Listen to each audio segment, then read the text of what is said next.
গণতন্ত্র হত্যাকারী আওয়ামী লীগকে কোনো গণতান্ত্রিক সুবিধা দেওয়ার পক্ষে নয় বিএনপি, এমন মন্তব্য করে দলটির মহাসচিব মির্জা ফখরুল ইসলাম আলমগীর বলেন, যারা ৭১-এ হানাদার বাহিনীর সহযোগী ছিল তারাই এখন গাল ফুলিয়ে কথা বলছে। সমালোচনা করেন নাগরিক পার্টির সার্জিস আলমের শোডাউন নিয়েও।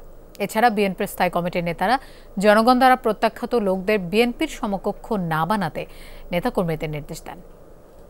বাংলাদেশের স্বাধীনতা আমাদের জন্য মহান স্বাধীনতা ও জাতীয় দিবস উপলক্ষে রাজধানীর ইঞ্জিনিয়ারিং ইনস্টিটিউশনে বিএনপির আলোচনা সভা।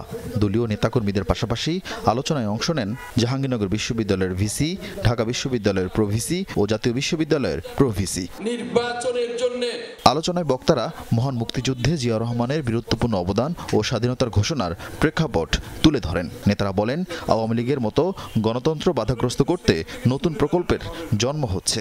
অন্যদের কথায় উত্তেজিত হওয়ার কোনো কারণ নাই। এদের অনেকে বিএনপির সমকক্ষ কেউ নাই।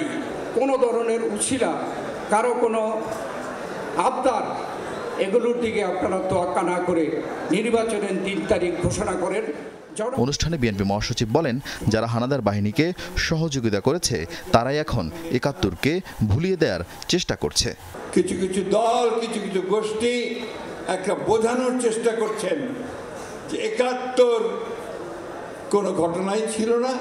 যারা সে হত্যাযজ্ঞে সহযোগিতা করেছে তারা এখন গলা ফুলিয়ে কথা বলে। আমি কারো নাম বলতে চাই না, বলতেও চাই না, তিক্ততাও সৃষ্টি করতে চাই না। ইতিহাস ইতিহাসই। কথা বলেন এনসিপি নেতা সার্জিস আলমের শোডাউন নিয়েও। যারা ১০০ গাড়ি নিয়ে ইলেকশন ক্যাম্পেইন করতে যায় তারা কি করবে সেটা আমরা ভালো বুঝি। বিএনপি জনগণের সঙ্গে আছে, অতীতে ছিল, থাকবে। বিএনপি অবশ্যই তারা জয়যুক্ত হবে ইনশাআল্লাহ। মুক্তিযুদ্ধে জিয়া রহমানের অবদানকে আওয়ামী লীগ বরাবরই অস্বীকার করেছে মন্তব্য করে মির্জা ফখরুল বলেন, গণতন্ত্র হত্যাকারীদের মানুষ আর চায় না। আওয়ামী লীগ কখনোই গণতন্ত্র বিশ্বাস করত না। আওয়ামী লীগ সবসময় গণতন্ত্রকে ধ্বংস করেছে। সুতরাং আওয়ামী লীগকে আর কোনো গণতান্ত্রিক সুবিধা দেওয়ার কথা আমরা চিন্তা করতে পারি না। সামাজিক যোগাযোগ মাধ্যমে তৈরি হওয়া নতুন নতুন কুতুব দেশকে সংকটে ফেলতে চায় বলেও অভিযোগ করেন বিএনপি মহাসচিব। সোশ্যাল মিডিয়াতে কিছু নতুন নতুন, আমি বলি, কুতুব আবির্ভূত হয়েছে। আরেফিন শাকিল, যমুনা নিউজ, ঢাকা।